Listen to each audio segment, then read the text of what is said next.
Torque or moment of force. This is the topic of today. What is torque? What is moment of force? इस concept को समझने के लिए हमें समझना होगा एक सवाल का जवाब कि किसी भी ऑब्जेक्ट को घुमाना कितना आसान या मुश्किल है। आइए स्टूडेंट्स को दो एग्जांपल्स के ज़रिए समझने की कोशिश करते हैं। पहली एग्जाम्पल है बहुत ही आसान है, रोज़मर्रा ज़िंदगी में अक्सर आप रोज़ ही इस्तेमाल करते हैं, हर घर में मौजूद होता है, दैट इज़ डोर, दरवाज़ा। जब आप दरवाजे को ओपन करते हैं या क्लोज़ करते हैं तो उसका एक हैंडल होता है जो कि बिल्कुल उसके कॉर्नर साइड एज पर लगा हुआ होता है, जिस पर फोर्स अप्लाई करके आप दरवाजे को रोटेट करते हैं, क्लोज़ करते हैं या ओपन करते हैं। सवाल ये पैदा होता है कि आप उसका जो हैंडल है वो बिल्कुल उसके एज पर क्यों रखते हैं? उसके सेंटर में हैंडल क्यों नहीं रखा जाता उसको मूव करने के लिए? तसव्वुर कर लें कि ये आपके पास गेट, इस गेट क्लियर, और ये गेट फोर्स लगा के इसको जो है आप मूव कर सकते हैं, ओपन भी कर सकते हैं और क्लोज़ भी कर सकते हैं। हैंडल जो है आपका इस पोज़ीशन पर होगा जहाँ मेरी फिंगर है, ओके? इस पोज़ीशन पर। यहाँ हैंडल एज पर लगाया जाता है ताकि इसको टर्न करने में आसानी हो। समझ रहे हैं बात को? अगर इसी हैंडल को हम यहाँ लगा दें बीच में तो क्या टर्न करना आसान होगा? और अगर इसी हैंडल को हम इस एज पे लगा दें जिसके गिर्द रोटेट कर रहा है तो क्या ये ईज़ी हो जाएगा? नहीं, अब तो घूमेगा ही नहीं दरवाज़ा। इसका मतलब ये हुआ कि अगर आप आसानी के साथ इसको घुमाना चाहते हैं दरवाज़े को तो उसके लिए आपको फ़ोर्स इसके एज साइड पर लगानी होगी। Is that clear? तो ये ईज़ी हो जाएगा। टर्निंग इफ़ेक्ट इसमें आसान हो जाएगा। एक मिसाल और ले लेते हैं टर्निंग इफ़ेक्ट के हवाले से। वो है स्पैनर। मिसाल के तौर पर ये आपके पास एक स्पैनर है, ये ना किसी भी नट को, बोल्ट को घुमाने के लिए इसे इस्तेमाल करते हैं, स्पैनर है। और अगर आप फ़र्ज़ कर लें, इसको तसव्वुर कर लें, नट इसको आप मूव करना चाहते हैं नट को, इस तरह से लगा हुआ नट, तो यहाँ पर आप इसको ट्रैप करके फिर फ़ोर्स लगाते हैं इसके एंड पर। Is that clear? तो इस तरह से इस नट को स्क्रू आउट करना या स्क्रू इन करना बिल्कुल ईज़ी हो जाता है। लेकिन अगर फ़र्ज़ कर लें नट बहुत टाइट हो और ओपन नहीं हो रहा हो, तो फिर उसके लिए क्या करते हैं, बिग स्पैनर इस्तेमाल करते हैं जिसकी लेंथ ज़्यादा, इसकी लेंथ कम है, लिहाज़ा एक बिग स्पैनर इस्तेमाल किया जाएगा। ये बिग स्पैनर आप इस्तेमाल करेंगे। अब इस पर फ़ोर्स अप्लाई करेंगे तो नतीजा क्या होगा, इस नट को ओपन करना या क्लोज़ करना, इसको आउट करना, इसको इन करना आसान हो जाएगा। क्यों? क्योंकि इसकी लेंथ ज़्यादा है और उसकी लेंथ क्या थी? कम। तो इसका मतलब ये हुआ कि जो टर्निंग इफेक्ट है उसका इन्हिसार लेंथ पर होता है और ये जो लेंथ होती है that length is called the movement arm. इस लेंथ को क्या कहा जाता है? मूवमेंट आर्म कहा जाता है, याद रखिएगा। दरवाजे के अंदर एक्स रोटेशन से लेके हैंडल तक का फासला वो उसका मूवमेंट आर्म कहलाएगा। तो गर्दिशी असर यानी टर्निंग इफेक्ट का इन्हिसार अब दो चीज़ों पर हो गया, एक तो मूवमेंट आर्म पर हो गया और दूसरा फोर्स पर हो गया कि फोर्स आप ज़्यादा लगाएंगे तो टर्निंग इफेक्ट ज़्यादा होगा, फोर्स कम लगाएंगे तो टर्निंग इफेक्ट कम होगा। तो याद रहे, now we are going to give the definition of torque. The turning effect of force is called torque. जो किसी भी कुव्वत का गर्दिशी असर होता है, टर्निंग इफेक्ट होता है, वो उसका टॉर्क कहलाता है और उसी का दूसरा नाम है मूवमेंट ऑफ फोर्स। इसको मूवमेंट ऑफ फोर्स भी कहते हैं। आइए स्टूडेंट्स की डेफिनेशन लिखते हैं। The turning effect of force, definition ये होगी, the turning effect of force is called torque. ये इसकी डेफिनेशन आ गई। अब इसका फार्मूला क्या होगा टर्निंग इफेक्ट का? तो टर्निंग इफेक्ट का फार्मूला ये होगा,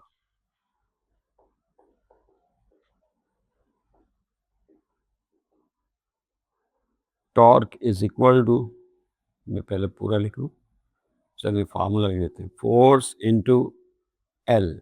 अब बाद लोग डी भी इस्तेमाल करते हैं यहाँ पर। अब ये क्या चीज़ है? ये जो है इसको, इसका मतलब है टॉर्क। इस सिंबल का मतलब क्या है स्टूडेंट?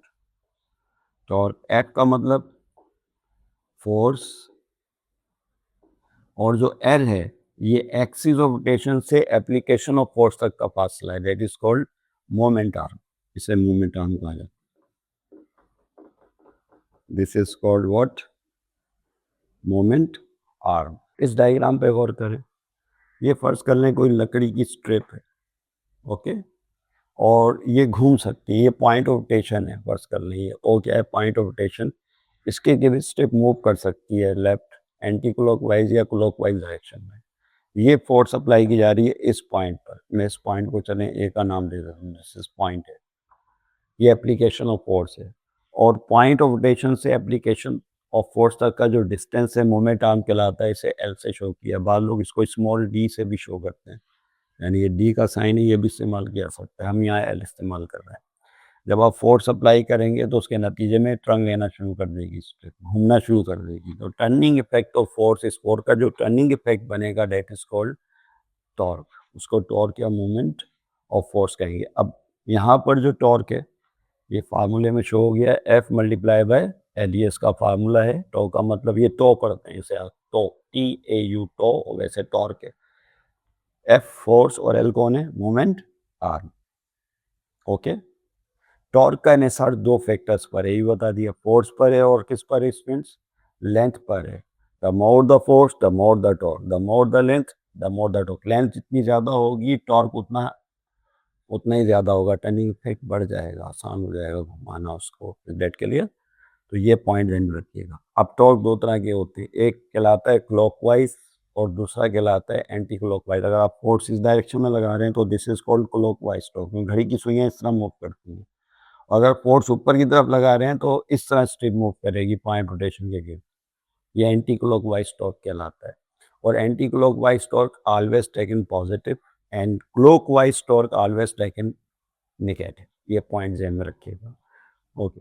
अब यहाँ पे एक अगला सवाल पैदा हुआ कि टॉर्क जो है वो स्केलर है या वेक्टर है, यानी टॉर्क की डायरेक्शन होती या नहीं होती। तो याद रखिएगा torque is a vector quantity और इसकी एक डायरेक्शन होती है, किस तरफ होगी, इसकी डायरेक्शन इनसाइड द प्लेन होगी या आउटसाइड द प्लेन होगी, इज दैट क्लियर। जब आप स्क्रू को घुमाते हैं, मिसाल के ऊपर इस डायरेक्शन में घुमा रहे हैं, ये राइट हैंड रूल याद रखिएगा, आसान है बिल्कुल। आप ऐसे घुमा रहे हैं तो अंगूठा अंदर की तरफ है, लिहाजा टॉर्क की डायरेक्शन इनसाइड ली जाएगी। अगर ऐसे घुमाना शुरू कर दें किसी नट बोल्ट को तो वो अंदर की तरफ जाना शुरू कर देता है। अगर एंटी क्लॉकवाइज डायरेक्शन में आप फोर्स अप्लाई करेंगे तो एंटी क्लॉकवाइज टॉर्क पैदा हो जाएगा, उसके नतीजे में फिर डायरेक्शन कहाँ हो जाएगी, बाहर की तरफ हो जाएगी, इज दैट क्लियर। ये फिंगर टिप्स हैं, डायरेक्शन ऑफ फोर्स के नतीजे में जो डायरेक्शन रोटेशन है वो ऐसे है और अंगूठा बाहर की तरफ तो बाहर की तरफ आ जाएगा। तो बहरहाल टॉर्क जो है वो इनसाइड द पेपर होगा या आउटसाइड द प्लेन होगा, इस पॉइंट को ध्यान रखिएगा, ओके। ये बात कंप्लीट हो गई। नेक्स्ट, अब हम जा रहे हैं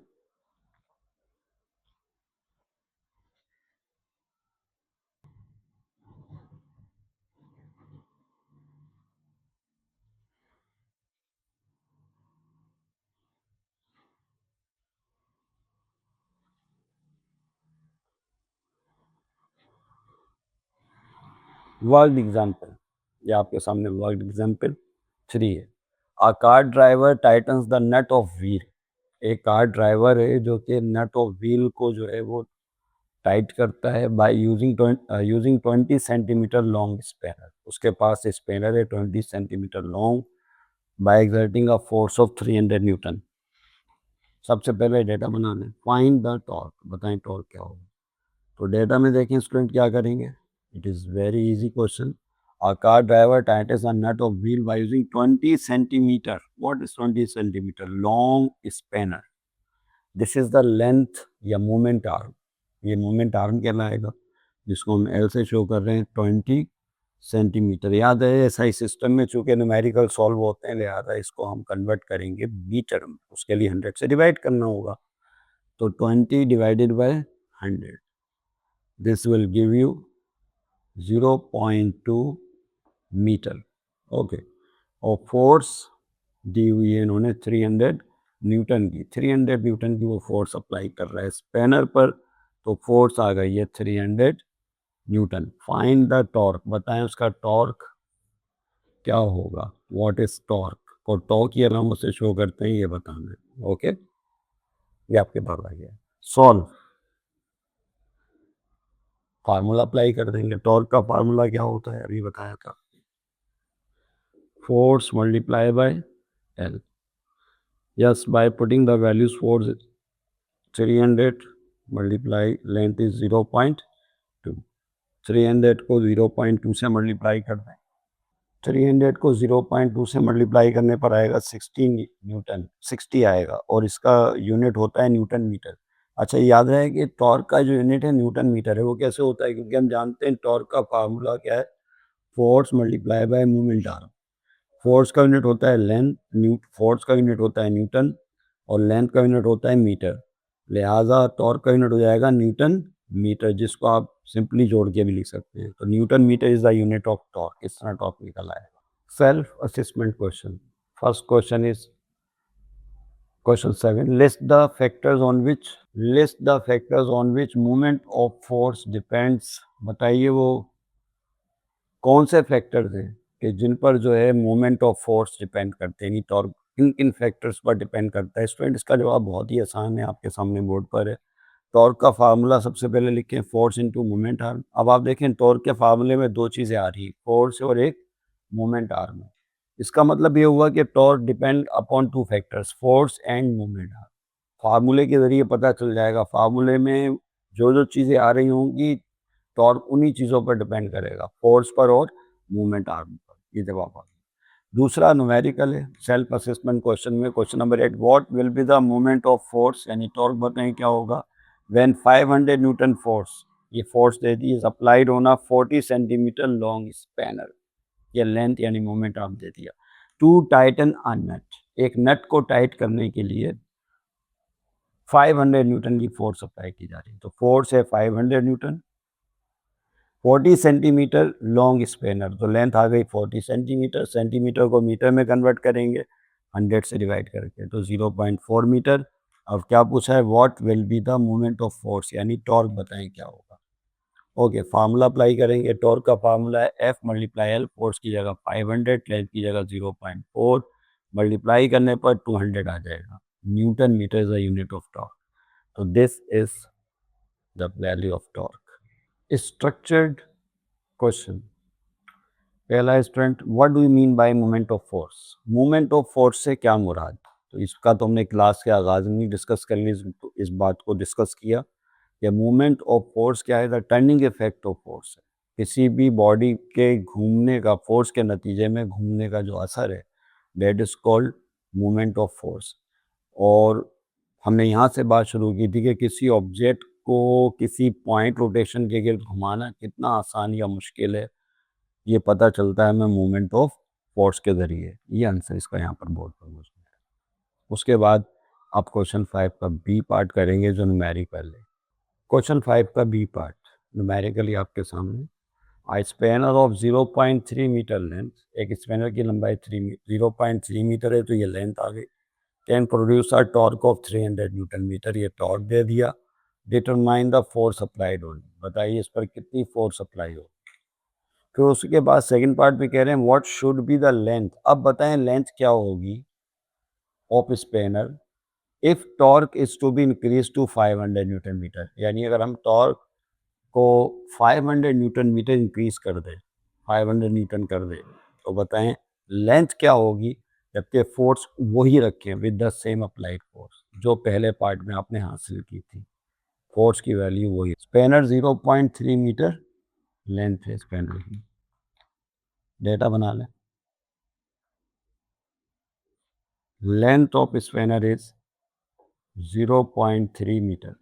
Can produce a torque of 300 Newton meter. Torque 300 Newton meter. Determine the force applied on it. पहले पार्ट में कह रहे हैं फोर्स बताएं कितनी अप्लाई होगी, फर्स्ट पार्ट।